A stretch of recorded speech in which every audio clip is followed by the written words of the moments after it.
I would like to introduce Clyde Ford, our newest member, and he's going to talk about sailing and authorship and anything you want to know, right, Clyde? No pressure. I don't feel any pressure because I'm among friends here, right? Yeah. There you go. And yes, I could tell some stories about Laurent in one of my books. And I got to tell this story because it's just a great story. So my first nautical thriller, Red Herring, that I wrote long time ago, Laurent was on the dock. I'm walking down and said, Laurent, I need the name of a really good and expensive red wine. And without even thinking, he said, Red Mountain Reserve.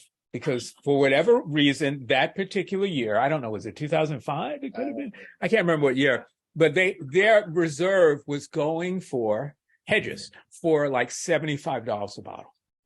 So I put it in the book, not thinking. I just said, oh, great, thanks. And then Laurent came up to me and he said, Hedges wants to know why all of their reserve is all of a sudden going out the window.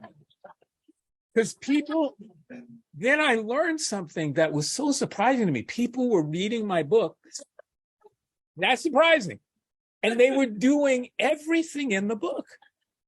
In fact, there was a group of guys, a sailing group from Olympia, that came up to Bellingham and did everything in the order I wrote it, including where they ate, the walks they took, what they drank. By the way, the walks you took, that's pretty good. That's a tough walk, yeah. That's a tough one, getting from here to Fairhaven. And how long? Right. I don't know about that. So what we did, here's what we did. With this huge demand, I said, well, let's put on a big event. So when Nimbus used to be open at the top of the Bellingham Herald, what we decided is Hedges donated 6 or 7 cases of Red Mountain Reserve.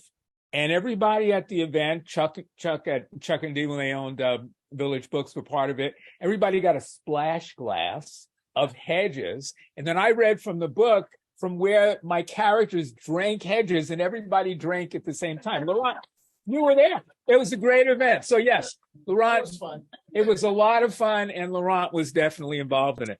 Look, it's always great to be back here. It's a renewal of friends. And I think it was you who said that you were told when you got to Bellingham, you had to get a boat. I know there's some folks who are boatless now, Danny and Sylvia. I'm sorry to hear that. I was boatless for 10 years, and it was the hardest thing in the world because I live right on the shore on the Lummi Res, and I got a straight shot into Susha out my living room window, and it was excruciating seeing all of you going over to Susha. But you may know last summer I flew up to Ketchikan, bought the second to the last Willard ever made and recreational boat ever made, and brought it back down the Inside Passage. So I've got a boat again. I'm really happy. Really happy. Yeah, it's gate 3, F dock, but don't walk by it now. It's terrible shape. I've got so much work to do on it. Hey, what I want to do tonight is I thought that there's a chapter in my latest book of Blood and Sweat, which is really connected to us as boaters. And I think the thing that was so important to me about this chapter after the book was published, some of you may remember Brian Pemberton, who ran Northwest Explorations for years. Brian was a really dear friend.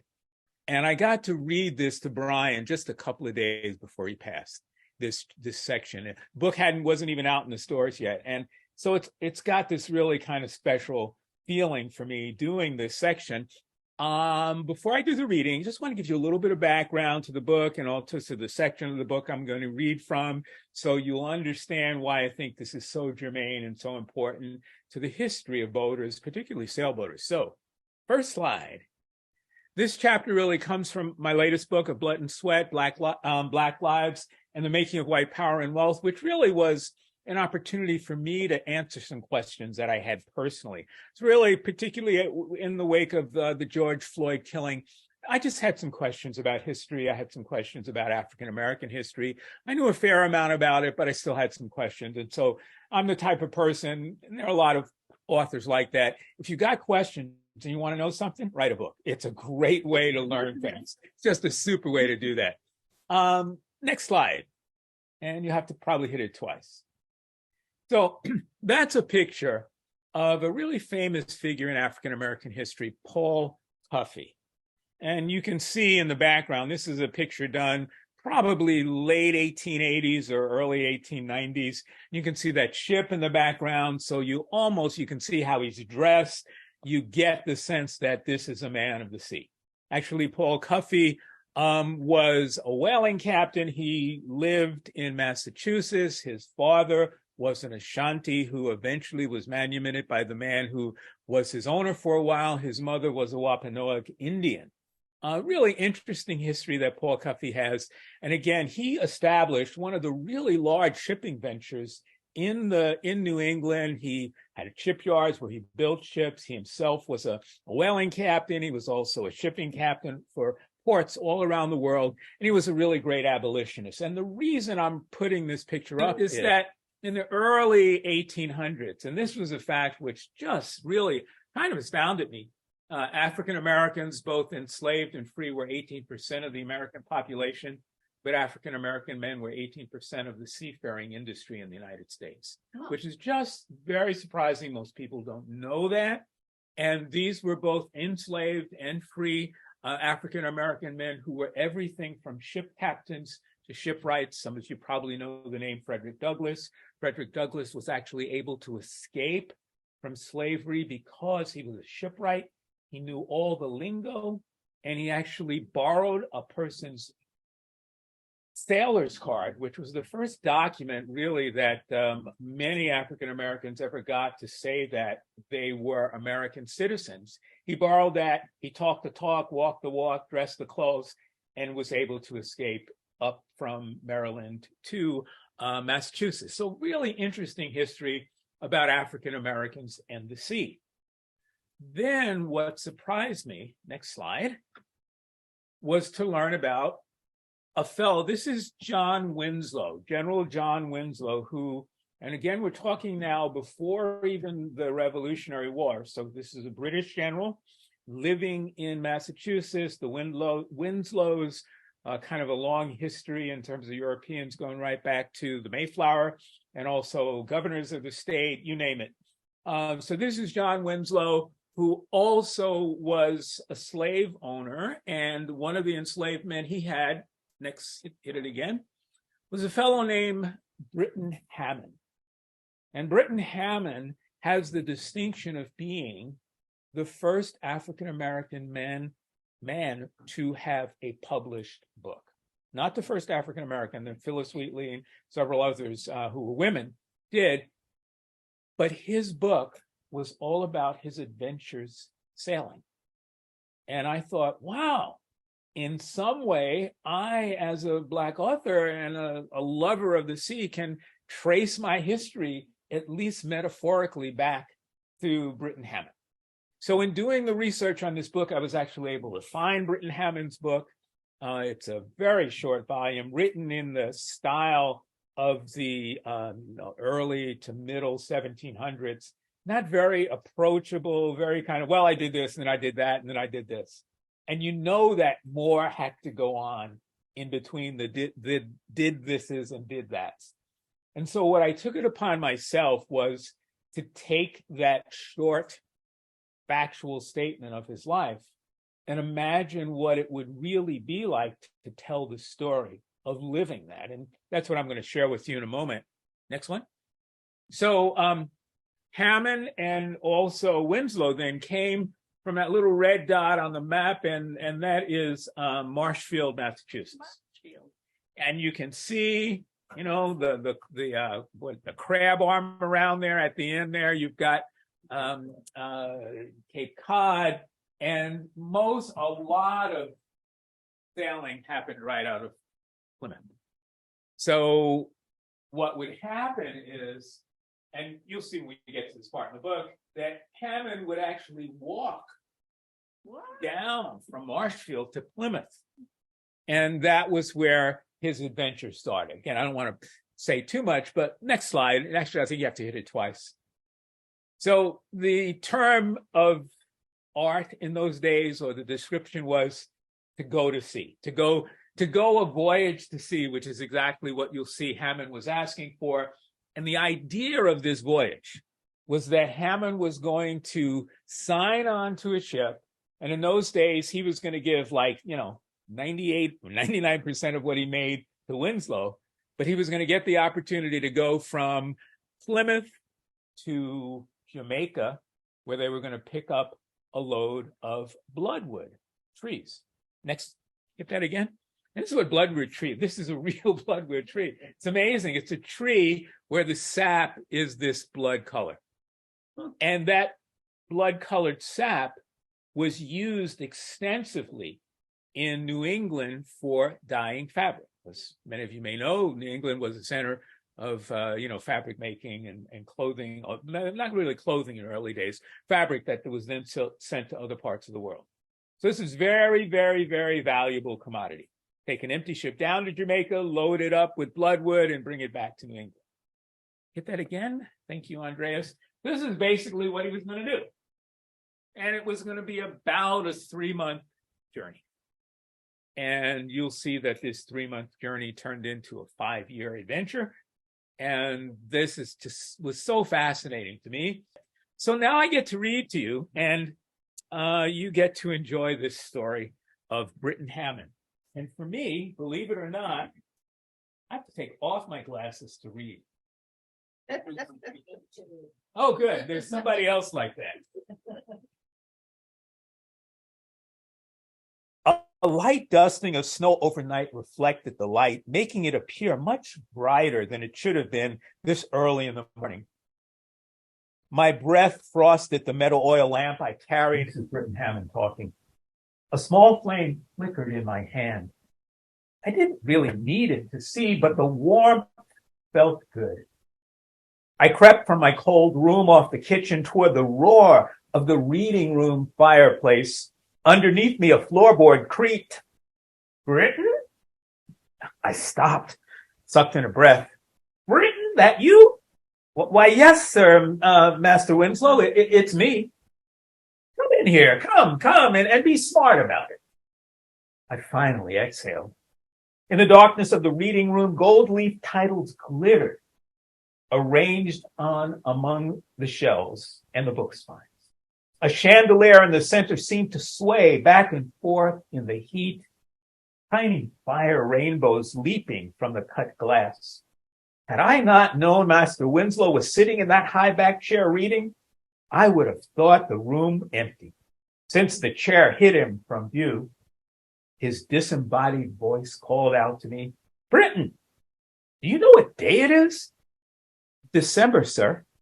The 25th of December, to be exact. Baby Jesus' birthday, sir. Master Winslow's arm shot out. He tapped the seat to his right. Briton, here. He tapped the seat again. Have a seat. I started toward the front door. But, sir, I just gotten up to fetch you more wood for the fire. Nonsense. Briton, have all the wood I need. Have a seat. Besides, it's Christmas today. Briton, Christmas. Master Winslow tapped the seat again. Sit, Briton. You're a good Christian. Well, I try to be, sir. I set my oil lamp on the mantel above the fireplace, then took a brass snuffer to the flames. When I sat down, I looked over to Master Winslow. He had on no wig nor powder, but a ruffle-top blouse bound his neck tight, and his cheeks, always a little too crimson for me, matched the color of the reading robe he wore. The hook of his nose pointed down to thin lips, and beneath them a double chin that ought to belong to a more portly body instead of a thin one like his. He crossed one leg over the other. An unlit long-stem white pipe rested on the table to his other side. The gilded pages of his Bible lay open in his lap. It's Christmas, Briton, he said. Just think of it. The miracle of it all. That Christ was born today, soon to die, then to be resurrected to new life again. A miracle, sir. Can that happen to anyone, sir? I mean, dying and being reborn. Briton, I do believe it can happen to anyone, even to your kind, if you pray often, obey, and have faith. real faith in Jesus, even to men of Ham's curse, like you. To black men, sir? Yes, Briton, the Negroes. Sir, there's something I've been meaning to ask. Well, you certainly picked a good day, Briton. Well, sir, I've had an intention for some time now, intention to go a voyage to sea. Master Winslow shut his Bible. He stared into the flames. I mean, sir, of course, I give you most of whatever I make. 9 out of every 10 pence of my wages, to be exact, sir, would be yours.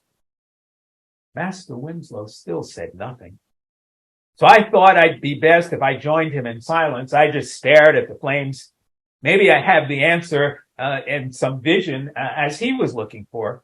Maybe he was searching the flames for an answer. Maybe he was getting hotter in front of the fire, like I was. Maybe he'd get up in a fit, grab one of those 2 swords hanging crisscross above the fireplace and run me through. But at least I'd said it. I didn't know what would happen, but I'd said it and there was nothing taking it back now, whatever Master Winslow did. It seemed like hours. But I suppose it was just minutes that passed when Master Winslow stroked the side of his face with his fingers. Go to voyage to sea, eh, Briton? Yes, sir. Ever been on the ocean? No, sir. But I do know boats. Worked on them at Plymouth during the cold months when nothing grows. Yes, you do know boats. I'll give you that, Briton. You'd make a fine addition to any crew, but do you think you'd like the sea? Don't know, sir, but I think I'd like to find out. Master Winslow picked up his Bible, thumbed through several pages. His head popped up. Fire danced in his eyes. You know Jonah? He asked. I started singing the gospel real low. Oh, Jonah, don't you weep, don't you cry. Go down to Nineveh, said the Lord. But Master Winslow cut me off. But Jonah didn't want to do the Lord's work, did he? So he got on a ship to run away. There was a terrible storm and Jonah was thrown overboard, swallowed by a great fish. He spent 3 days and 3 nights in its belly before that fish spit him out. And finally, Jonah repented. He preached the gospel to the men of Nineveh, and they repented too. Well, sir, I said it's kind of just like Jesus. How's that? How's that so, Briton? Well, sir, Jonah getting swallowed by that fish and all is like Jesus getting nailed to the cross, fish spitting him out like Jesus being resurrection. Briton, you thinking that all by yourself? Yes, sir. I like that, Briton. I like that a lot. You ready to follow him, Briton? Who, sir? Jesus? No, Briton, Jonah. Don't know about that fish and all, sir, but if my fish ain't nothing but a ship, then I'm ready to go a voyage to sea and have that ship spit me back out on land when we're through. Master Winslow chuckled. He closed his good book and took to staring at me, just like he was staring at the fire. After a while, he blinked. Well, that settles it, Briton. He slapped his thigh. Briton, a voyage to sea you shall go.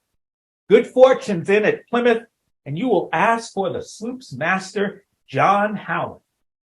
Known the Howland family for years, she's bound for Jamaica, there to pick up a load of logwood or bloodwood, I hear. John tells me that the mills need it for dye, but tomorrow, Briton, he's leaving tomorrow. Which means, sir, I have to leave today. Now, I'd often walked into Plymouth, which only took me 4 or 5 hours. After departing from Master Winslow, I knew I was near to town when the road started downhill and I caught a glimpse of the vast ocean. I stopped by the livery stable before heading to the harbor. There I knocked on the stable keep's door. David, a black man tall like me, opened the door. Your master that cruel? David asked. Send you to town for a couple of days on Christmas? He whistled low, shook his head. I shook my bag. Ain't cruel at all. Getting born again this Christmas, thanks to Master, just like Jesus. I'm shipping out on good fortune and getting born again. Just like that baby was born. on Christmas Day. David smiled. Must be what freedom's like, he said. Like getting born again. Don't know about that, but I will tell you all about freedom when I return in a few months from Jamaica. David and I hugged, then I grabbed my cloth satchel from the ground, slung it over my shoulder, and walked down the empty streets heading toward the docks.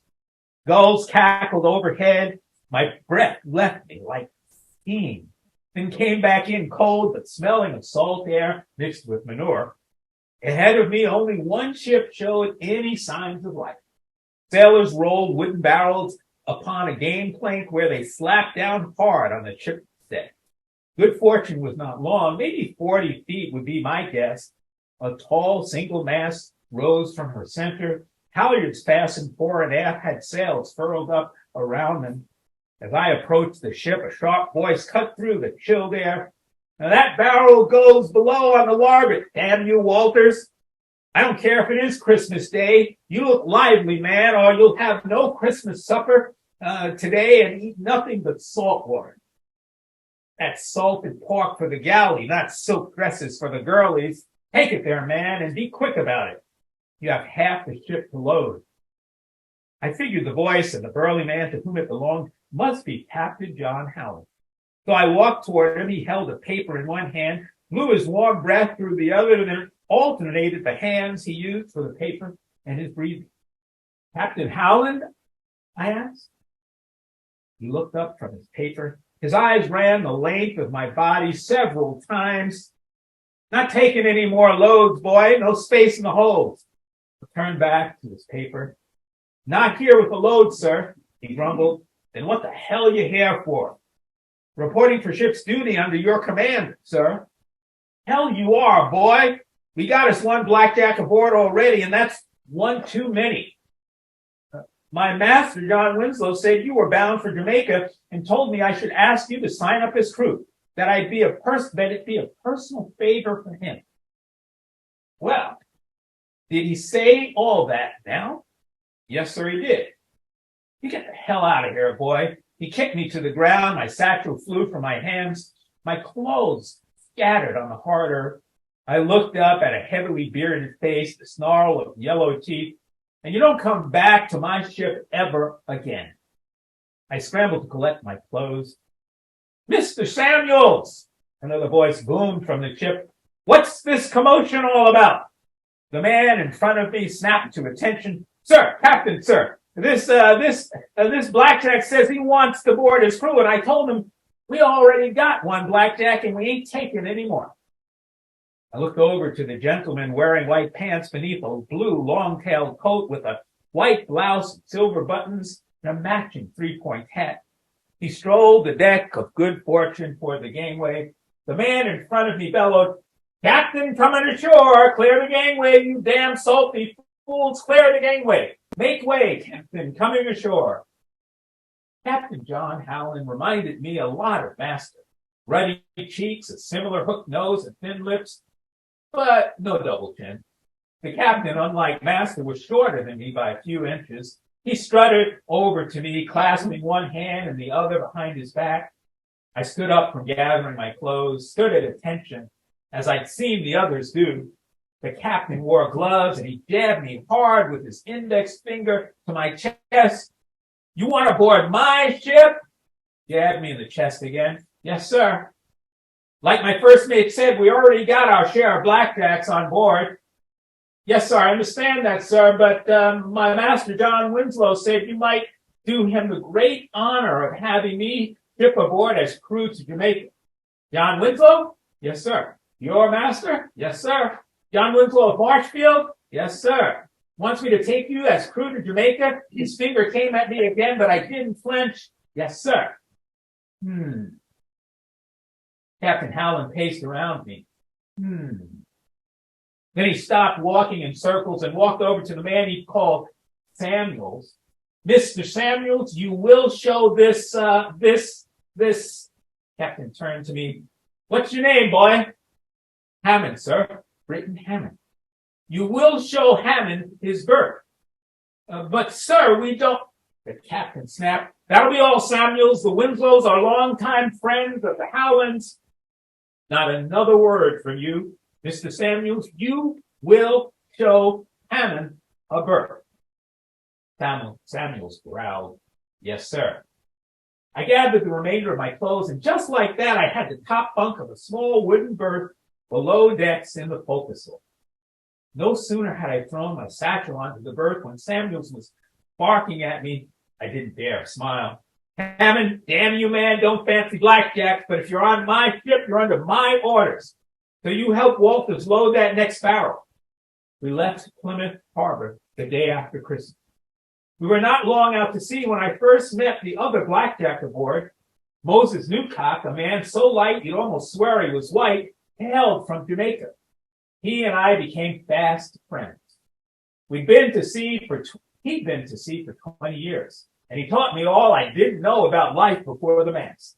The ropes, the sails, the chores a sailor needed to do. And once when Little and Doty and Webb and the other boys threatened to be harmed, Newcock grabbed a belaying pin, jumped between me and the others, and said anyone touched me, they'd have to touch him first. That was the last I had of any trouble from the crew. On the main, before the mast, brought me great comfort. Even when in rough seas with waves taller than any tree I'd ever seen on land, something about that motion made me sleep better, though it made some of the others vomit.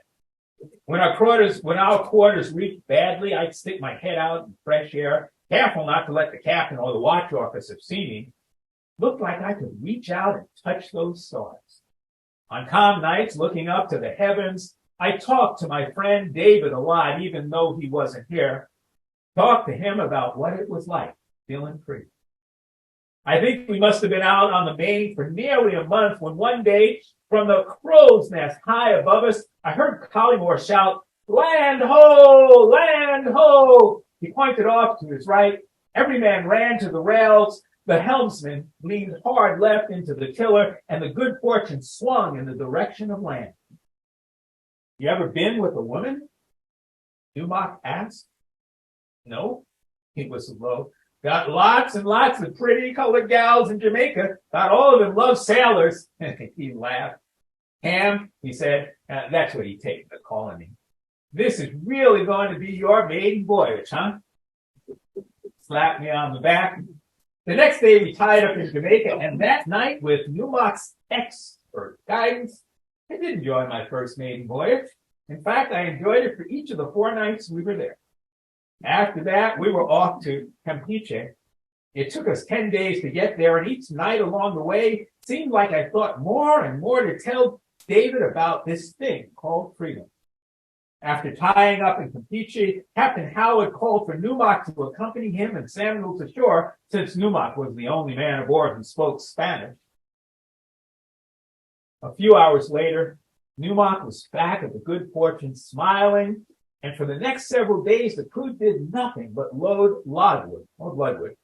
After bringing 10 tons aboard, my hands, my face, even my sweat had turned red. But I was smiling too, because Newmark said we picked up a full load, and that meant money in our pockets once we got back to Plymouth. Master had never said if he'd agreed to getting 9 pence to my 1, so I didn't know how much that would mean for me. But truth is, I didn't really care. So far, I liked the sailor's life, and if Master allowed me, I'd turn around and do it again. Loaded heavy, the Good Fortune showed her weakness. We must have been in port for 6 or 8 weeks, replacing planks, pitching the space between them. I even got to dive under the ship with Newmark, take a scraper or a hammer and chisel, and go at the barnacles growing along the hull.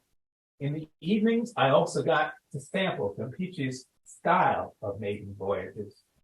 When it came time to leave, Captain Howland said we were headed straight across the Spanish Main to Cape Florida, turned there to larboard and up the coast to Plymouth.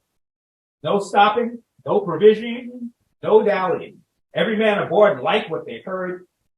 15 days later, it was me up in the crow's nest who hollowed out, "Land ho!" and pointed ahead to larboard. I stayed in the nest as the helmsman, following the captain's orders, flung the boat to larboard. About an hour later, the deep blue of the ocean turned light stream. I blinked several times, then rubbed my eyes to make sure the sunlight dancing off the water hadn't blinded me, but the light beam was coming up fast, too fast. To starboard, I sang out. Steady at the helm, cried the captain. He's a lubber, pay him no mind. Aye, Captain, the helmsman called back, steady as she goes. But Captain, I cried out, ahead, ahead. Hammond, man, be sure, so help me God, I'll have you whipped before the mast. You can whip me all you want, sir. The captain raised his head and his fist in my direction. But, sir, there's a reef dead ahead. Good fortune made an ungodly scraping sound as he skipped over the reef. Then a huge thump and a crash came to a dead stop as he careened to one side. I lurched for the netting above me and held on. Reef! I heard the helmsman Feebles cry before the boat finally came to rest. Being barefoot made it easier for me to climb through the rigging, descending around me, then shimmy down the high side of the mast. At the bottom, I lay on my back, sliding across the deck to the low side where the crew and the captain had gathered.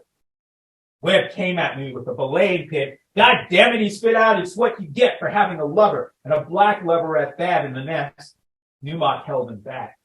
Not his fault, said the helmsman. He saw it, called it with plenty of time. The crew's eyes turned to the captain, who seemed to mutter oaths and imprecations to himself. Captain, Webb said, if we lessen our load and get a pinnace with a line in the mast, when the tide comes in, we can right her and be gone from this God-forsaken point. And a cheer went up from the men. Dump the wood! Dump the wood! Never, said the captain. Never.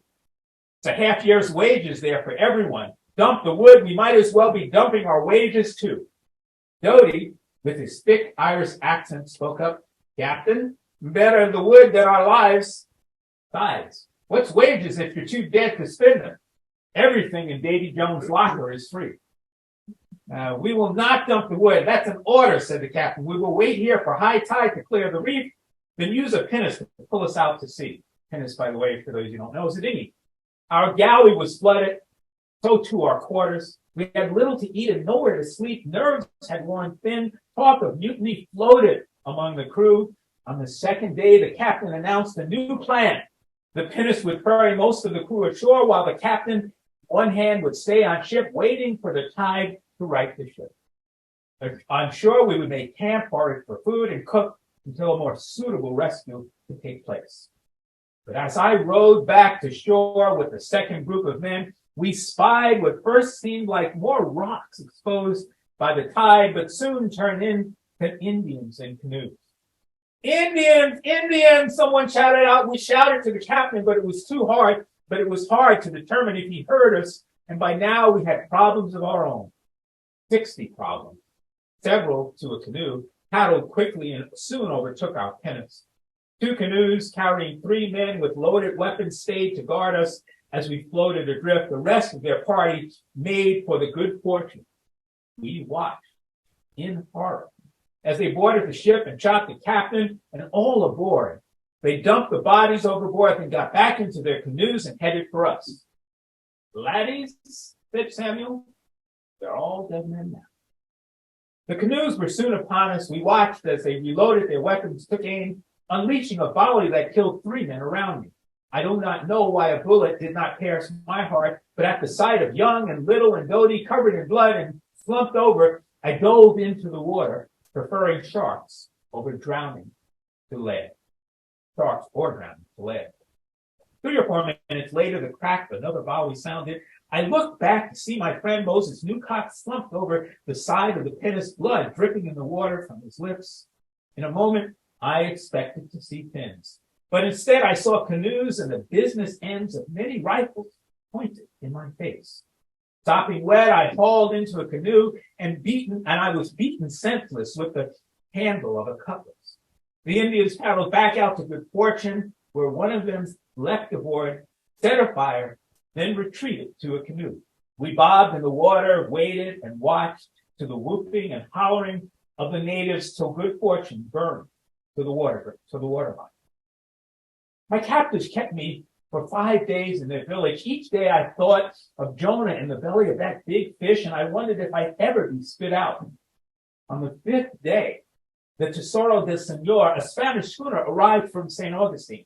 As fate or God's hand would have it, I knew the master of that ship, whom I met in Campeche when we were both found ourselves in the company of the same lady who appealed to our maiden voyage.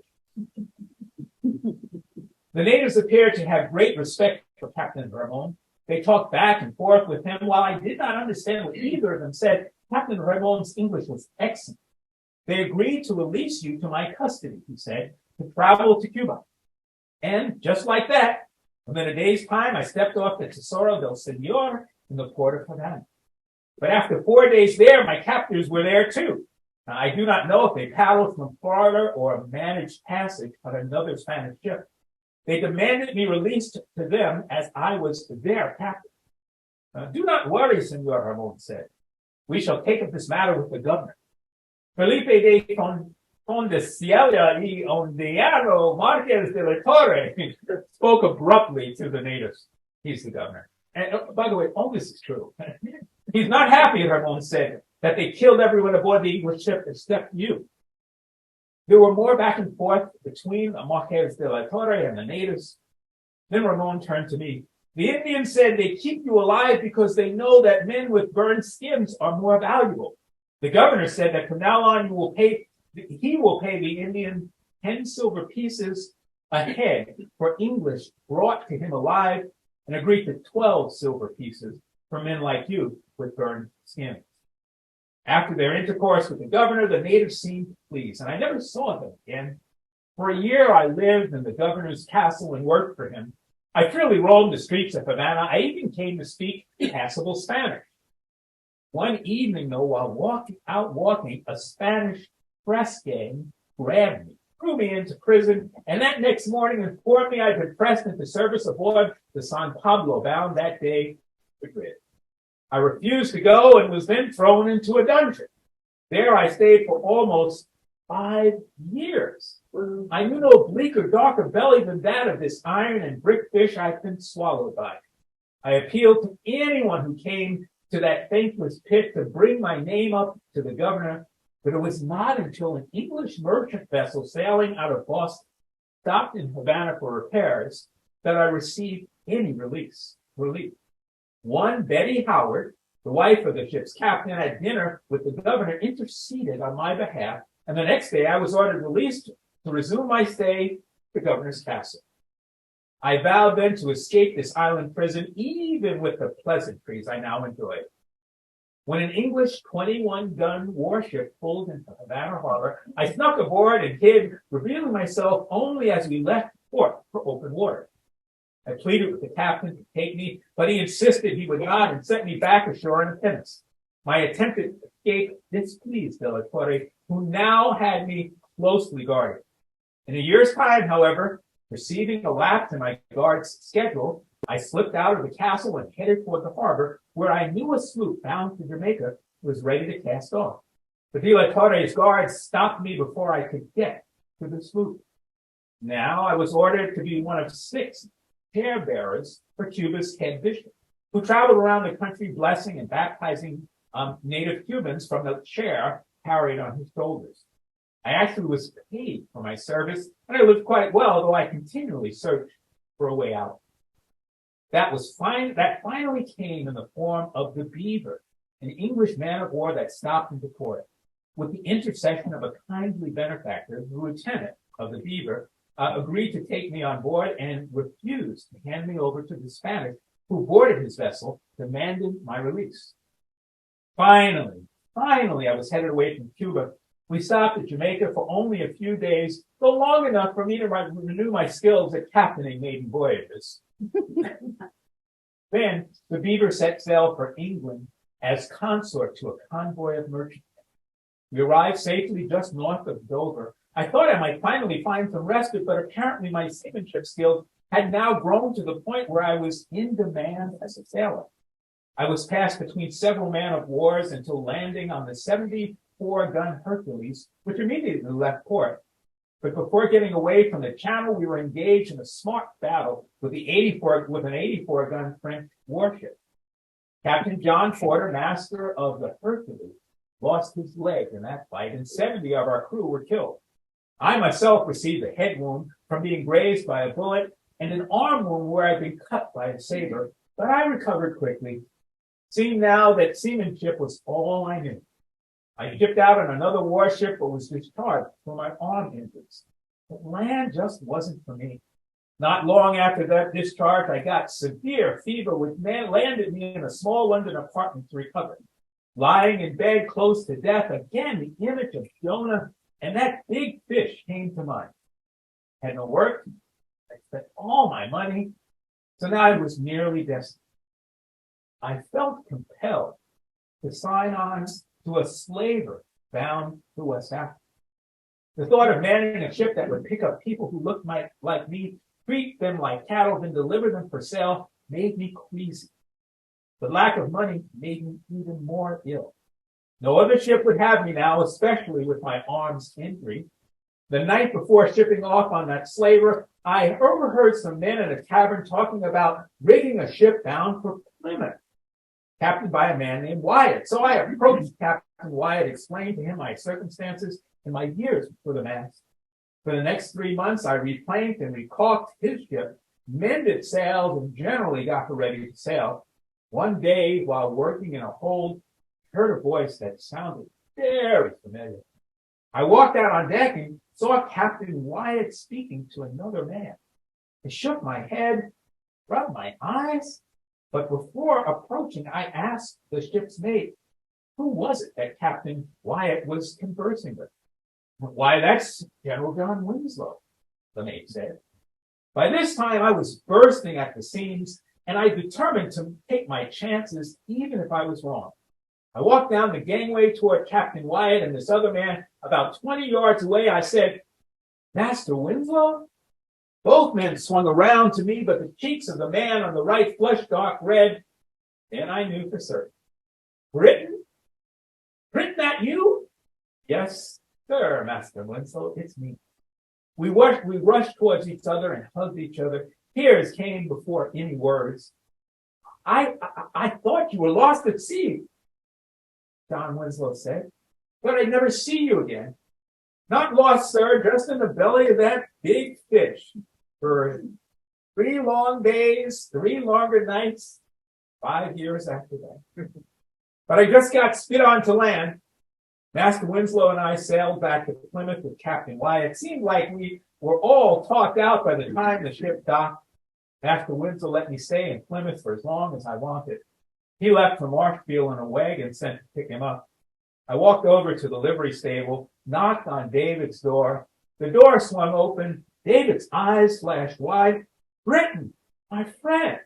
He patted me on the back, heard the good fortune, and all aboard were lost off the Florida coast. Thought I'd never see you again.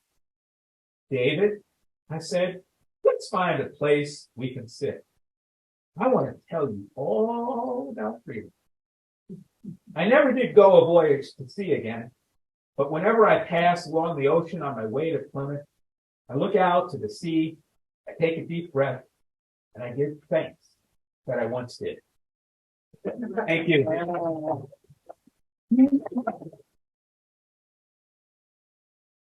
So that's the true story of Briton Hammon, which I just think was so marvelous that one person would have such an incredible journey. It seems like it should be a movie. Right? There is. So, any questions? Yes. Dick. You ever thought about doing a book on tape? I have actually. With your voice? Oh, I have actually. Yeah, I bet it's a really hard thing to do. Let me tell you, you did not want to do it. So it was my book on African mythology, and they wanted me to do the reading for that. So they spent a special crew, and I went down to Seattle, right up from the waterfront there. And the guy said to me, "Look, I'm anal about sound." And they had me. You can only wear. He said, "The only thing I want you to wear in the studio is pajamas or sweatsuit." So they put me in this air conditioning studio where a musician might play. I had the book on a music stand, and beside me There's a glass of water and a banana. I've got earphones on, and the guy, this is the guy who's anal about sound, says, okay, start reading. Up, stop, banana. Stop, water. And he's listening for whether your voice has enough mucus in it or not enough mucus in it. And he's just, it was crazy. I will never do it again. Never. It was the case. Now what they do, Diddy, for this book and for my previous book, Think Black, which is a memoir about my dad, they just send me tapes of people reading and say, which voice do you like? And I go, oh, I like that one. And I'm not going to do that. Anyone else? Questions about Briton Hammon's voyage? How did you put the tale of Briton Hammon? You know, I was, let's see, how did it happen? I was working on a book about my dad. The book about my dad, Think Black. It's my dad was the first black software engineer in America. And it was a, interesting story of me growing up with this person who was hired by IBM in 1946. And in doing that work, somewhere along the lines, I was reading an article about the relationship between technology and how it may not benefit everybody, and particularly people of color, and the history of that.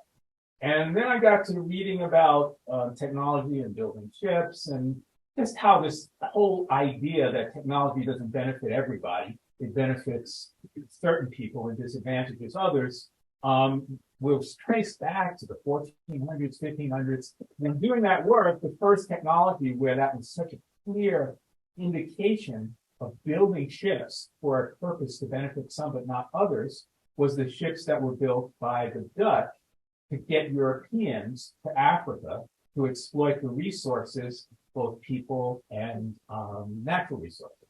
And it was in doing that research that I came across Briton Hammon's book. Yeah. And I'm really glad I did. But I've got an interesting story about IBM. We talked about that at some time. No, but my ex-husband used to work for Oh, IBM. okay. But he had a really good buddy, and who was English but had red hair.